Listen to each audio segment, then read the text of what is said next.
Ayan, XJR ulit.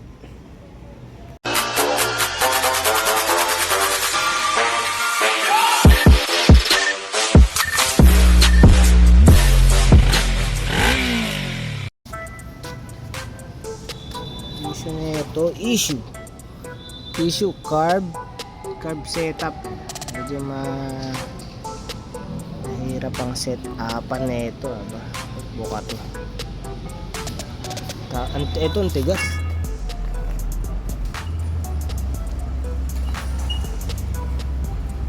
Ay, magpihit tigas. Tumutungod pa sa kable. Ito, papakita ko yung ingay. Pakita ko yung kable namin.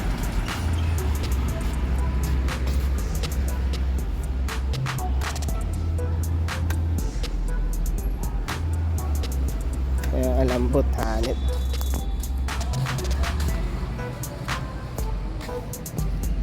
Ayun, sige, setup ng carb.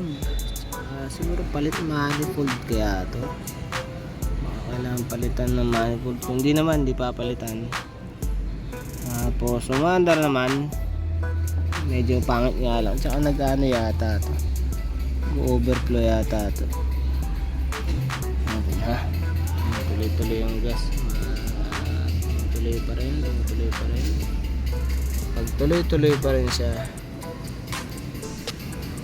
ay, minto naman yata eh. Ayan, paandar rin. Kanina pangit umandar eh.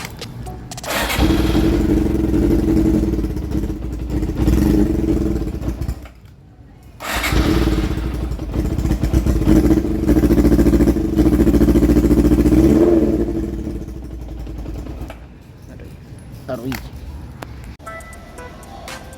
Yan, bala ginawa ko dito, nagpalit lang, nilinisan lang ng konti, loob lang, kasi malinis naman siya. Nakalinis lang yata nila, tapos kakapalit lang ng carb tube.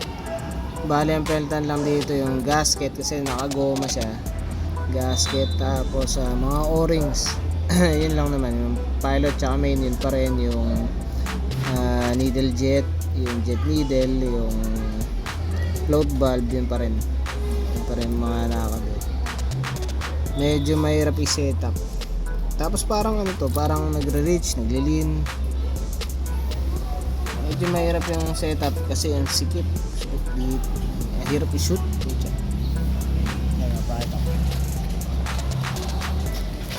Hindi mo na ginamit yung tanke. Bali naka-dextrose lang yun.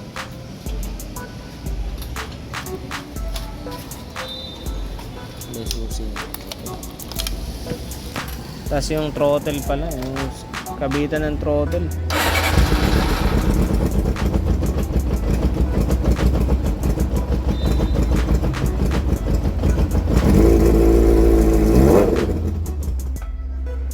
Yan yata.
Para dito, ang taas pala naman ni Bella.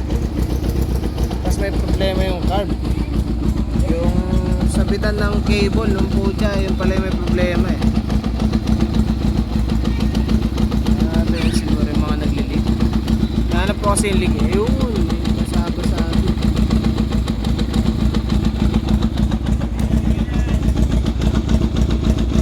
napayos yung mga lig.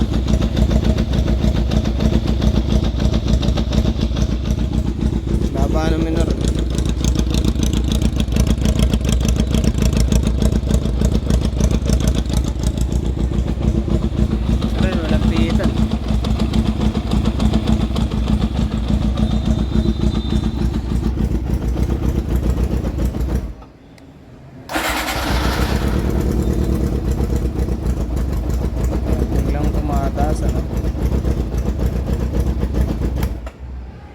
hanip na yan. So medyo marami pang gagawin dito. Yung brake parang sketchy din yung brake eh. Tapos yung sa carb nga, siguro papalitan ko na lang ng ibang carb yun. Yung may sabitan ng kable. Kasi basag eh. Kung hindi ko kayang reparin, baka ano na lang, baka palitan. Tapos ito, binalik lang pala sa ano to. Binalik lang yung stock na upuan tsaka ang tawag dito, rear fairing. Dati siyang nakakape chuchu o ano, scrambler setup. Nagkalat tuloy yung mga pyesa po ito. Mukhang kailangan i-harness din eh. Hanip na yan. Tapos yung tangke, siguro pinapasok ng tubig. Yan. Brake sa likod wala daw. Wala nga ba? Oo nga, wala nga brake. Walang brake sa likod. Shoutout nga pala, nakita yung ano. Shoutout kay Bayonito. Thanks yo man. Hindi siya 1300, 400 lang siya.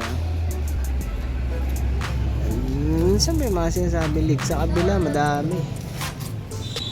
Bababa pa. Tapos ito papalitan yung mga ito, may dala siyang ganito eh. Tapos ito, bibilin pa sa Caloocan Sales. Pati yung mga grommet.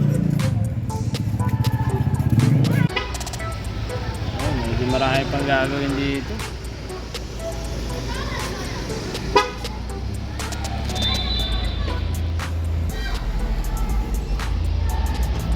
Alam mo na, antay-antay muna ng mga pyesa para dito.